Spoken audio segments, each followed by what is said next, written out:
बार एक अमीर घमंडी औरत रोज अपने दरवाजे पे खड़े होकर बाहर बैठे भिखारी को देख खुद पर गर्व महसूस करती कि वो कितनी अमीर है। एक दिन उसने देखा भिखारी हाथ में सूखी रोटी लेकर ऊपर वाले का शुक्रिया कर रहा था। औरत बोली, अगर ऐसा खाना मेरे नसीब में होता तो मैं कभी ऊपर वाले की शुक्रिया नहीं करती।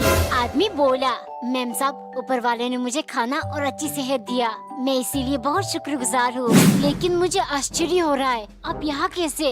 क्योंकि कल रात मैंने सपने में देखा मोहल्ले की सबसे अमीर इंसान की मौत हो गई है। ये सुन औरत डर गई, क्योंकि वो जानती थी इस मोहल्ले की सबसे अमीर इंसान वो है। उसने तुरंत अपने डॉक्टर को बुलाया। डॉक्टर ने उसे चेक करके कहा, मैम आप बिल्कुल तंदुरुस्त हैं, आपको कुछ हो ही नहीं सकता। अगले दिन सुबह वो भिखारी को देखने गई तो वो वहाँ पर नहीं था। खबर लेने पर औरत को पता चला कल रात उसका निधन हो गया है। औरत समझ गई, इंसान पैसों से नहीं दिल से अमीर होता है। एक बार एक औरत हर छोटी बात पर अपना आपा खो देती, जिस कारण पति से रोज उसकी लड़ाई होती। पति उसकी हरकतों से तंग आ चुका था। वो बोला, अगर तुम ऐसे ही करती रही तो एक दिन मैं तुमसे बहुत दूर चला जाऊंगा। पत्नी डर गई और पूरी रात सो नहीं पाई। अगले दिन सुबह उसके दरवाजे पर एक बाबा आकर खाना मांगने लगे। औरत बोली, मैं आपको खाना दूंगी, लेकिन इसके बदले आप मुझे ऐसा दवा दीजिए जिससे मैं अपने गुस्से को काबू कर सकूं। बाबा अपने झोला में से एक पवित्र जल निकाल कर बोले, तुम्हें जब भी गुस्सा आए बोतल से एक घूंट पानी कुछ देर के लिए अपने मुंह में रख लेना। एक हफ्ते में दोनों के बीच सब कुछ ठीक होने लगा। कुछ दिन बाद बाबा जी फिर से आए। औरत बोली, बाबा जी वो चमत्कारी जल ने काम कर दिया, अब मुझे बिल्कुल गुस्सा नहीं आता। बाबा मुस्कुराते हुए बोले, वो कोई चमत्कारी जल नहीं, सादा पानी है। गुस्से में तुम जब पानी मुंह में रखती हो कुछ बोल नहीं पाती, और वही एक मात्र तरीका है क्रोध को काबू करने का, यानी गुस्से में हमेशा चुप रहना। एक बार एक लड़की एक लड़का से बेपनाह प्यार करती थी। वो हमेशा उससे कहती है, मौत भी हमें एक दूसरे से अलग नहीं कर सकता। लेकिन एक दिन वो अचानक गायब हो गई। 2 साल गुजर गए, लड़का उसे भूल ही नहीं पाया। कहाँ चली गई तुम, प्लीज वापस आ जाओ। तभी कोई दरवाजा खटखटाने लगा। बाहर लड़की खड़ी थी, अपने गले में अजीब सी एक तावीज पहनकर। इतने सारे सवाल सुनकर भी वो चुप खड़ी रही। बस इतना कहा, क्या तुम मुझसे शादी करोगे? शादी के बाद सब ठीक था, लेकिन लड़की बहुत गुमसुम रहती और हमेशा अपने तावीज को घूरती रहती। लड़के ने उससे बहुत बार पूछा, तुम ये तावीज क्यों पहनती हो? पर वो हमेशा बात को टाल देती। एक दिन जब वो सो रही थी, लड़का धीरे से तावीज को निकालने लगा। तभी लड़की ने अपनी आंखें खोला। कहा था ना मैंने, मौत भी हमें एक दूसरे से जुदा नहीं कर सकता। एक बार एक औरत अपने जन्मदिन पर बहुत गुस्से में थी, क्योंकि पति को उसका बर्थडे याद नहीं था और वो बिना विश के काम पर भी चला गया। पत्नी ने क्रोध में आकर बेलन पर खूब सारा तेल लगाया। ये सोच पति घर आते ही वो उसकी खूब सुताई करेगी। फिर उसने सब्जी में भी खूब सारा मिर्च डाल दिया, ताकि पति जब खाना खाए तो उसकी मुँह ही नहीं कुछ और भी जले। अब पत्नी को सिर्फ उसका इंतजार था, भगवान करे उसके हाथों में फूल और तोहफे हो। तभी दरवाजे की घंटी बजी और जिसका डर था वही हुआ। पत्नी गुस्से से चिल्लाई, आज तुम्हारी खैर नहीं, तुम मेरा जन्मदिन कैसे भूल सकते हो? पति तुरंत बोला, बाला तुम्हारा जन्मदिन कोई कैसे याद रखे? तुम्हें देखकर जरा भी नहीं लगता कि तुम्हारी उम्र बढ़ रही है। फिर पत्नी बोली, सच्ची? आप फ्रेश हो जाइए, मैं आपके लिए खीर बना कर लाती हूँ। एक बार एक नौकरानी ने चम्मच से तरबूज खोद खोद कर सारा मीठा हिस्सा निकाल कर खा लिया और छिलके को माचिस की तिल्लियों से चिपका कर रख दिया, ताकि वो अपने मालिक को बेवकूफ साबित कर सके, क्योंकि मालिक नौकरानी को हर समय बेवकूफ कहकर बुलाते थे। एक दिन वो कहीं जा रहे थे। सुनो, घर का अच्छे से ध्यान रखना, आजकल चोरी चक्के बहुत हो गए और तुम ठहरी बेवकूफ, कुछ भी इधर उधर नहीं होना चाहिए। उनके जाते ही नौकरानी ने मिठाई निकालकर मन भर के खाया और बची हुई पीसेस में काले काले दाग बना दिए। फिर उसने तरबूज काटकर एक षड्यंत्र रचा। जब मालिक घर लौटे उन्हें बहुत भूख लग रही थी। उन्होंने नौकरानी को बुलाकर मिठाई लाने को कहा।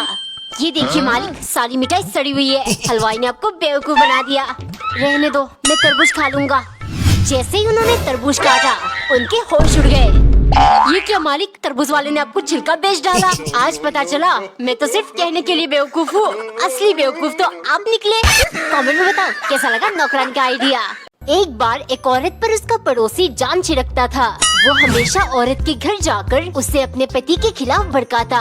कभी कहता, भाभी जी आज मैंने भैया को एक लड़की के साथ कॉफी पीते देखा है, तो कभी भाभी जी मैंने भैया को एक लड़की के साथ बार में डांस करते हुए देखा। इन सब बातों को लेकर वो बेवजह पति पर शक करती। एक दिन पति ने पड़ोसी से बदला लेने का सोचा। उसने पड़ोसी को एक मैसेज लिखा, भाई मुझे माफ करना, जब तुम घर पर नहीं रहते मैं तुम्हारी वाइफ को दिन रात यूज करता हूँ, शायद तुमसे भी ज्यादा। मैं ये सब इसीलिए कह रहा हूँ क्योंकि मुझे बहुत शर्मिंदगी महसूस हो रही है, हो सके तो मुझे माफ कर देना। मैसेज पढ़ते ही पड़ोसी के होश उड़ गए। वो जाकर पत्नी से झगड़ने लगा। इतने में एक और मैसेज आया, सॉरी यार एक छोटी सी स्पेलिंग मिस्टेक हो गई, मेरा मतलब वाइफ नहीं वाईफाई था। एक बार एक आदमी को ऑफिस के काम से लंदन जाना था। पत्नी ने उससे कहा, आप मेरे लिए लंदन से परफ्यूम लेकर आना। कुछ दिनों बाद एक दिन पति ने ऑफिस से फोन करके कहा, मुझे अर्जेंटली दुबई जाना पड़ेगा, ऑफिस से मैं सीधा एयरपोर्ट के लिए निकल जाऊंगा। पत्नी झट से बोली, ठीक है, मैंने सुना है वहाँ सोना बहुत सस्ता पड़ता है, आप मेरे लिए ज्वेलरी लेकर आना। ऐसे ही पति जहाँ भी जाता पत्नी उसे कुछ न कुछ लाने को कहती। पूरे महीने काम करने के बाद संडे को पति जब आराम से खाना खा रहा था तभी उसके बॉस ने फोन किया।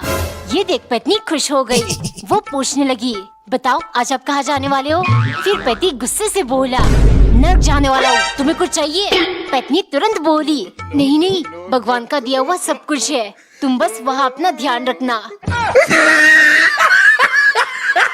एक बार एक औरत ने बैंगन भूनकर उसका भरता बनाया क्योंकि पति को बहुत पसंद है, उसे हर टाइम खाने में यही चाहिए होता। एक दिन पत्नी सोचने लगी, सुबह शाम भरता बना कर दिमाग का भरता बन गया, आज कुछ अलग बना देती हूँ। उसने अच्छे से सूजी का हलवा बनाया, लेकिन पति बिना चखे ही चिल्लाने लगा, ये बेस्वाद बेकार सा हलवा क्यों बनाया? ज्यादा दिमाग लगाने लगी हो ना, जाओ मेरे लिए भरता बना कर ले आओ, मुझे भरता खाना है भरता। पत्नी को बहुत गुस्सा आया, आज ये भरता उनकी आखिरी भरता बना कर रहूंगी। उसने चुपके से खुजली करने वाली पाउडर म्यूकना भरता में मिलाकर पति के लिए ले गई। भरता देख खुश होकर पति चाट कर खाने लगा। इतने में उसके बदन में खुजली होना स्टार्ट हो गया। ये क्या हो रहा है, मेरे पूरे बदन में आग से क्यों लग रही है? फिर पत्नी बोली, हो बड़े बुजुर्ग कहते थे ज्यादा बैंगन खाने से दबी हुई खुजली जाग जाती है, जो कभी ठीक नहीं होती। शायद आपके साथ यही हो रहा है, और खाओ बैंगन। कमेंट में बताओ, क्या सच में बैंगन खाने से खुजली होती है? एक बार एक लड़की घर पर अकेली थी। उसकी माँ जरूरी काम से बाहर चली गई, जिस कारण आज उसे पहली बार खाना बनाना पड़ेगा। घर में सिर्फ भिंडी पड़ी थी। उसने कोशिश की और बहुत टाइम लगाकर देखने में कलरफुल और क्रिस्पी भिंडी बना लिया। वो अपने ऊपर बहुत प्राउड फील कर रही थी। तभी उसका भाई थका हुआ घर आया। वो खाना परोसते हुए बोली, आज मैंने पहली बार कुछ बनाया है, टेस्ट करके बता कैसा है। पहला बाइट खाते ही वो बोला, वाओ तेरे हाथों में तो माँ जैसी जादू है, बहुत टेस्टी बना है। खाने के बाद वो क्लास के लिए चला गया। तारीफ सुन वो बहुत खुश थी। फिर वो जल्दी से खाना खाने लगी। पहला बाइट लेते ही उसे झटका लगा। भिंडी में नमक भरा हुआ था और टेस्ट एकदम बेकार। उसे अपने भाई के लिए बहुत बुरा फील होने लगा। इतने में उसने फोन करके कहा, तुझे तो भिंडी पसंद नहीं है तो बचा हुआ मेरे लिए रख देना, और तेरे लिए बाहर से बिरयानी ऑर्डर कर दिया, 5 मिनट में रिसीव कर लेना।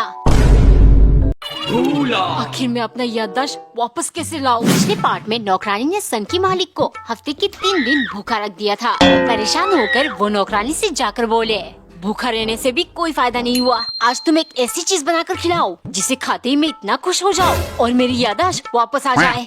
नौकरानी ने तुरंत एक पराठा बना के उसे 10 हिस्से में कट कर दिया। थोड़े दिन पहले मालिक यूट्यूब पर जल्दी से 10 मिलियन करने के लिए हर चीज 10-10 खाने लगे थे। पक्का इसे देखते ही उन्हें याद आ जाएगा। लेकिन जैसे ही वो ले गई, सनकी बोला, मुझे तो कुछ भी याद नहीं आ रहा। अगर खाने के बाद भी याद नहीं आया तो तुम्हारी खैर नहीं। ये सुन नौकरानी जल्दी से किचन गई और जब तक मालिक खा रहे थे उसने ढेर सारा मिर्च काटकर एक ग्लास मिर्ची का जूस बनाया। मालिक अब पराठा खाने के बाद इस जूस को भी पीते थे। देखना पक्का आपको याद आ जाएगा। जैसे ही उन्होंने पिया वो जोर से चिल्लाए, भाड़ में गया याददाश्त, जल्दी से मेरे लिए ठंडा पानी, आइसक्रीम कुछ भी ला दो। एक सुबह नौकरानी ने चाय बनाकर पार्ले-जी और मारी बिस्किट के साथ मालिक को दिया, क्योंकि सन की मालिक बचपन से ही बिस्किट के दीवाने हैं। एक दिन नौकरानी ने सिर्फ चाय बनाया। घर में तो बिस्किट है ही नहीं, न जाने सनकी क्या करेगा। जैसे ही वो ले गई, सनकी बोला, हाँ तुम सिर्फ चाय ले आई? मालिक, कल बारिश के कारण हर जगह पानी भर गया, मैं ला नहीं पाई। क्या इसका मतलब मुझे खाली चाय पीनी पड़ेगी? तुमने सोच भी कैसे लिया? मुझे बिस्किट चाहिए, वरना उसी बारिश के पानी में तुम्हें डुबो डुबो कर तड़पाऊंगा। नौकरानी ने जल्दी से जाकर ढेर सारे नमक में थोड़ा सा आटा मिलाकर 2-3 पीस बिस्किट बना दिया, जिसे खाती सनकी बोला, अरे इसमें तो बहुत नमक है। नौकरानी तुरंत बोली, मालिक नमक तो होगा ही, मैंने आपके लिए स्पेशल मोनाको बिस्कुट जो बनाया है। कमेंट करो आपकी फेवरेट बिस्किट कौन सी है।